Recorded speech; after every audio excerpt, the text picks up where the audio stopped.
Okay, let's go to the next sutta. Sampasadaniya Sutta. It's about supreme, serene faith.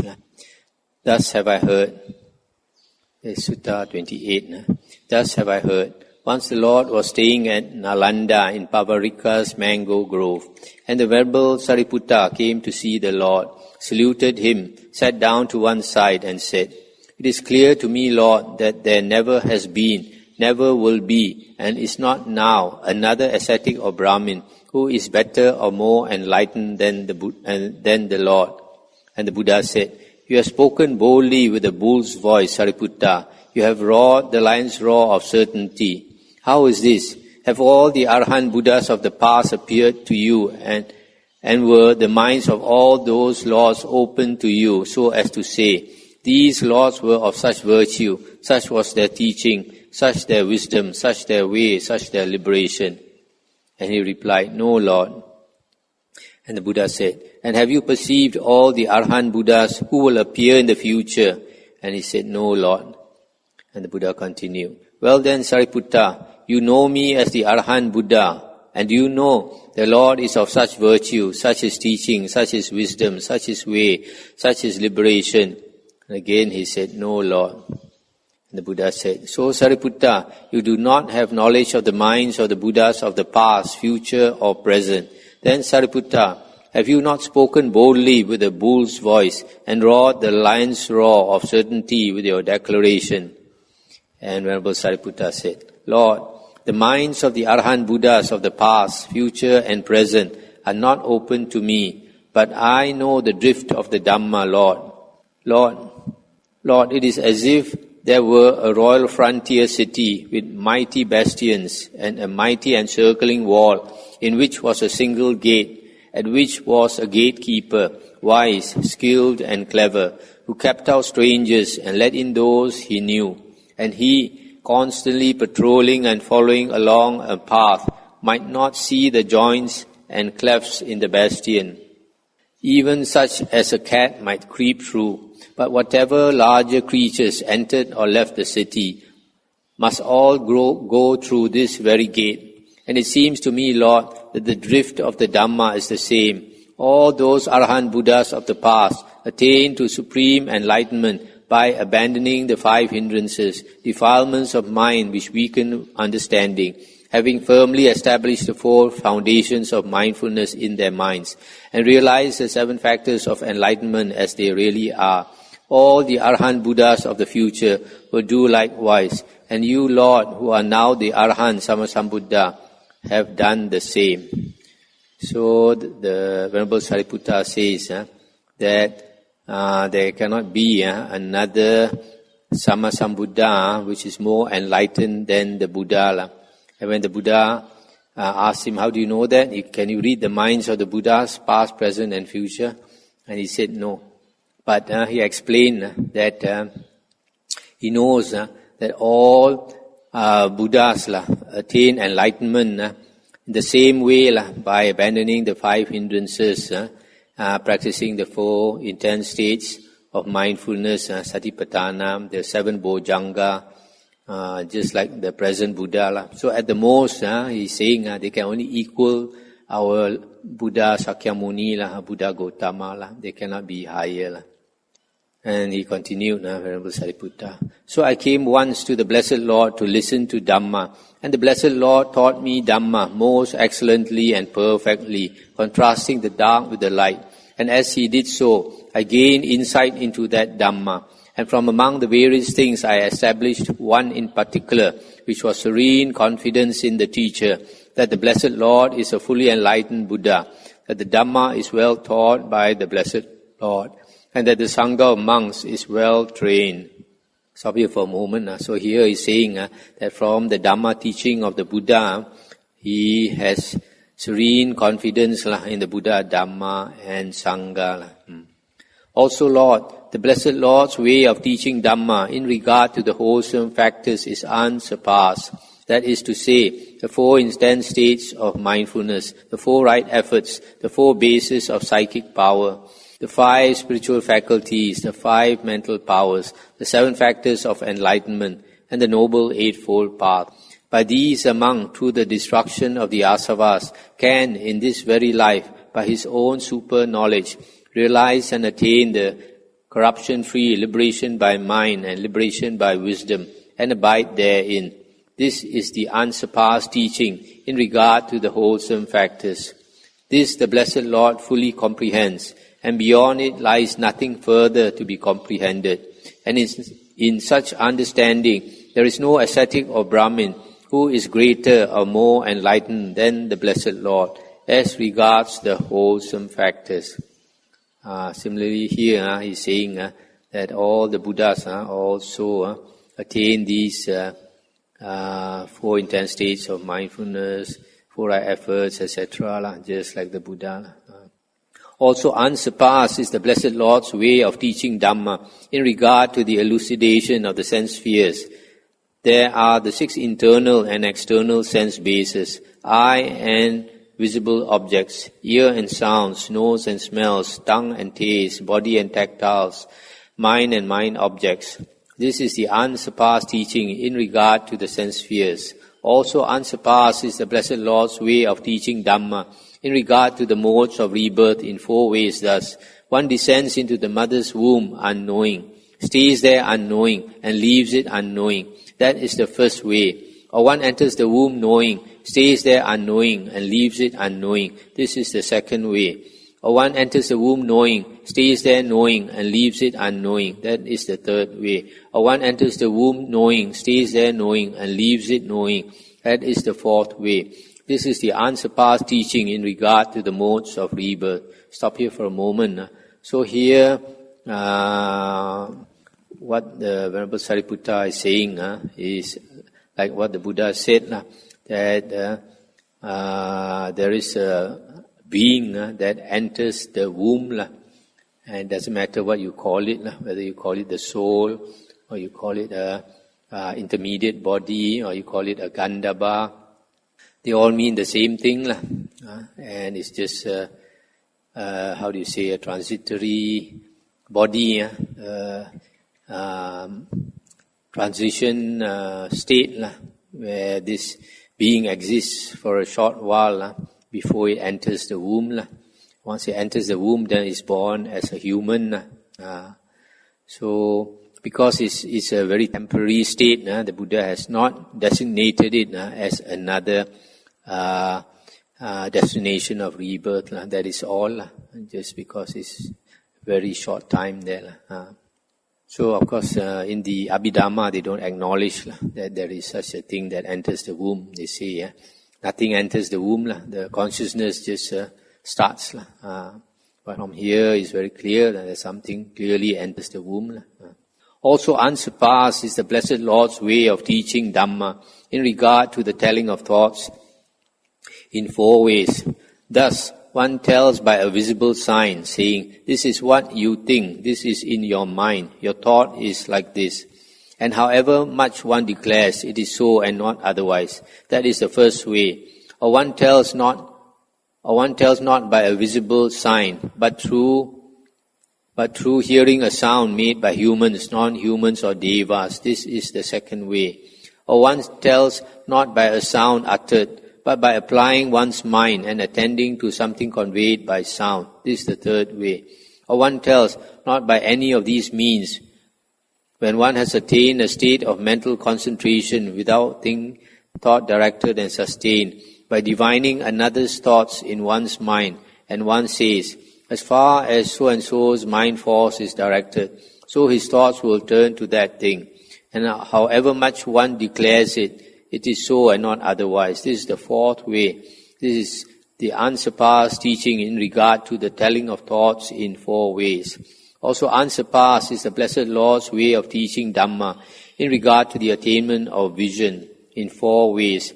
Here some ascetic of Brahmin, by means of ardor, endeavor, application, vigilance and due attention, reaches such a level of concentration that he considers just this body, upwards from the soles of the feet and downwards from the crown of the head, enclosed by the skin and full of manifold impurities. In this body there are head hairs, body hairs, nails, teeth, skin, flesh, sinews, bones, bone, marrow, kidney, heart, liver, pleura, spleen, lung, mesentery, bowel, stomach, excrement, bile, phlegm, pus, blood, sweat, fat, tear, tallow, saliva, snot, synovic fluid, urine. That is the first attainment of vision. Again, having done this and gone further, he contemplates the bones covered with skin, flesh and blood. This is the second attainment. Again, having done this and gone further, he comes to know the unbroken stream of human consciousness as established both in this world and in the next. That is the third attainment. Again, having done this and gone still further, he comes to know the unbroken stream of human consciousness that is not established either in this world or in the next. That is the fourth attainment of vision. This is the unsurpassed teaching in regard to the attainment of vision. Also unsurpassed is the Blessed Lord's way of teaching Dhamma in regard to the designation of individuals. There are these 7 types. The both ways liberated, Ubato Bhaga Vimutta. The wisdom liberated, Ceto, wisdom, Panya Vimutta. The body witness, Kaya Sakin. The vision attainer, Ditthipata. The faith liberated, Saddha Vimutta. The Dhamma follower or devotee, Dhammanusarin. The faith devotee or faith follower, Saddhanusarin. This is the unsurpassed teaching in regard to the designation of individuals. Let's stop here for a moment. These last 7 types of individuals mentioned are the 7 types of Aryans. This is mentioned in the Kitagiri Sutta, Majjhima Nikaya, number 70. And according to Anguttara Nikaya, the first 2, Ubato Bhaga Vimutta, the both ways liberated, is similar to the mind liberated, liberation by mind, Ceto Vimutta, is an Arahant. The second one is also an Arahant, Panya Vimutta, wisdom liberated.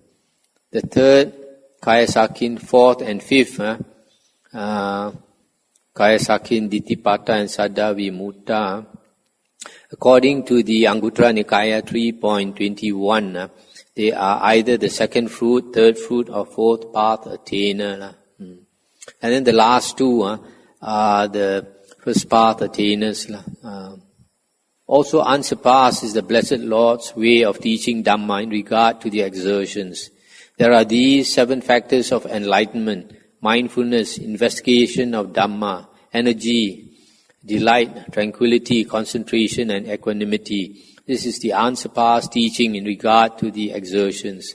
Also unsurpassed is the Blessed Lord's way of teaching Dhamma in regard to the modes of progress, which are 4.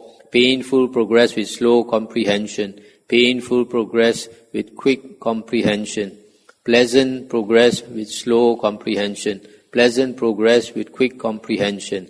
In the case of painful progress with slow comprehension, progress is considered poor on account of both painfulness and slowness.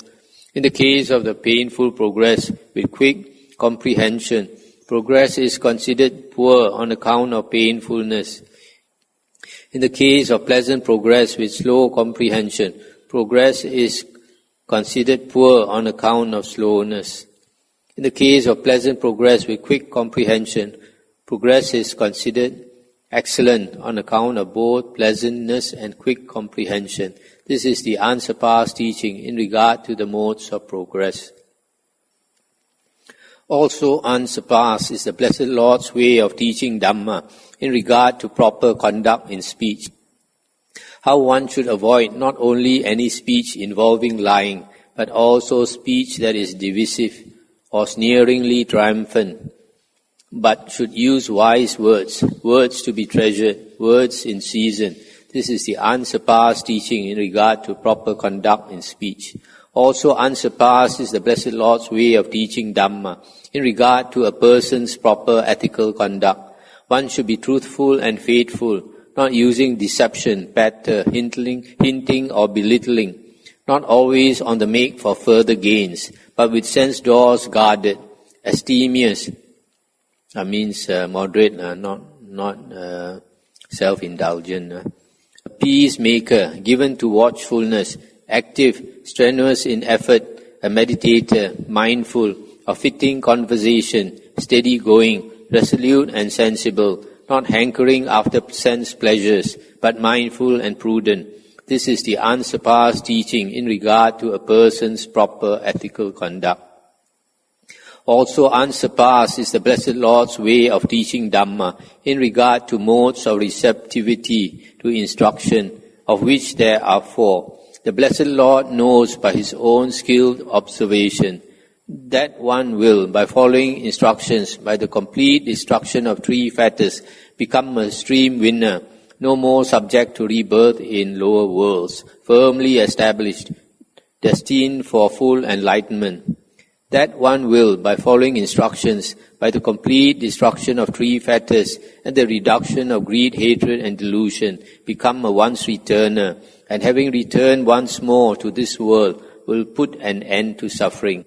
That one will, by following instructions, by the complete destruction of the 5 lower fetters, be spontaneously reborn, and there will reach Nibbana without returning from that world. That one will, by following instructions, by the destruction of the asavas, gain in this very life the deliverance by mind, the deliverance by wisdom, which is uncorrupted, and which one has understood and realized by one's own super knowledge. This is the unsurpassed teaching in regard to the modes of receptivity to instruction. Also unsurpassed is the Blessed Lord's way of teaching Dhamma in regard to the knowledge of the liberation of others.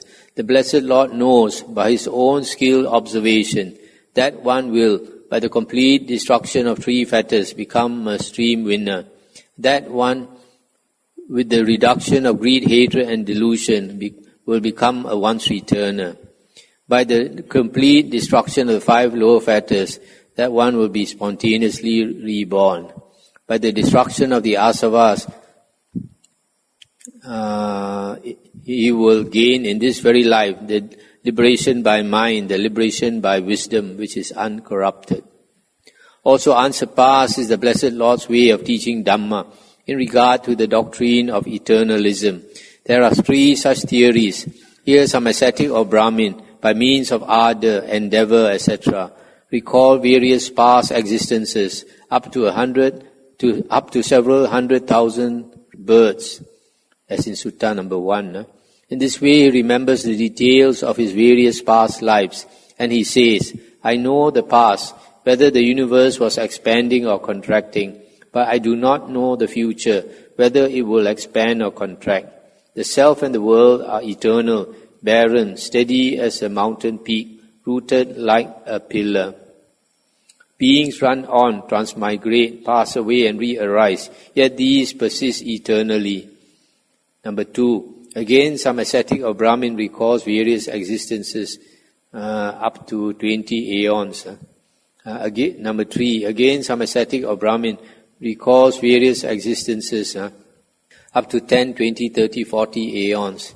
This is the unsurpassed teaching in regard to the doctrine of eternalism. These are all mentioned in Digha Nikaya Sutta number 1. Also unsurpassed is the Blessed Lord's way of teaching Dhamma in regard to past lives. Here some ascetic or Brahmin recalls various past existences. 1 birth, 2 births, 3, 4, 5, 10, 20, 30, 40, 50, 1,000, 100,000 lives, many aeons of contraction, of expansion, of contraction and expansion. Then I was called so and so. This was my clan, my caste. I ate this, had these happy and unhappy experiences, lived for so long. And when I passed away from there, I was reborn in such and such circumstances. Passing away from there, I was reborn here. In this way, he remembers the details of his various past lives. There are devas whose lifespan is not to be reckoned by counting or computation. Yet whatever existence they have previously experienced, whether in the world of form or in the formless world, whether conscious, unconscious, or neither conscious nor unconscious, they remember the details of those past lives. This is the unsurpassed teaching in regard to remembrance of past lives. Also unsurpassed is the Blessed Lord's way of teaching Dhamma in regard to the knowledge of the death and rebirth of beings. Here some ascetic or Brahmin attains to such concentration of mind that he sees with the divine eye, purified and surpassing that of humans, beings passing away and arising, base and noble, well-favored and ill-favored, to happy and unhappy destinations as karma directs them. And he knows these beings, on account of misconduct of body, speech or thought, or disparaging the noble ones, have wrong view and will suffer the coming fate of wrong view. At the breaking up of the body after death, they are reborn in a lower world, a bad destination, a state of suffering, hell. But these beings, on account of good conduct of body, speech or mind, of praising the noble ones, have right view and will reap the karmic reward of right view. At the breaking up of the body after death, they are reborn in a good destination, a heavenly world. Thus, with the divine eye, purified and surpassing that of humans, he sees beings passing away and re-arising. This is the unsurpassed teaching in regard to knowledge of the death and birth of beings. Also unsurpassed is the Blessed Lord's way of teaching Dhamma in regard to the supernormal powers. These are of two kinds. There is the kind that is bound up with the asavas and with attachment, which is called un-Aryan. And there is the kind that is free from the asavas and not bound up with attachment, which is called Aryan. What is the un-Aryan supernormal power? Here some ascetic or Brahmin enjoys various supernormal powers. Being one, he becomes many. Being many, he becomes one. He appears and disappears. He passes through fences, walls, and mountains unhindered as if through air. He sinks into the ground and emerges from it as if it were water. He walks on the water without breaking the surface as if on land. He flies cross-legged through the sky like a bird with wings. He even touches and strokes with his hand the sun and moon, mighty and powerful as they are. And he travels in the body as far as the Brahma world. That is the un-Aryan supernormal power or psychic power. And what is the Aryan supernormal power? Here among, if he wishes, let me abide with the disgusting, not feeling disgust, can so abide. And if he wishes, let me abide with the non-disgusting, feeling disgust, he can so abide. Also feeling either disgust or non-disgust in the presence of both, or ignoring both the disgusting and the non-disgusting, may I abide in equanimity, mindful and clearly aware. He can so abide. That is the Aryan supernormal power that is free from the asavas and not bound up with attachment. This is the unsurpassed teaching in regard to the supernormal powers. This the Blessed Lord fully comprehends, and beyond it lies nothing further to be comprehended.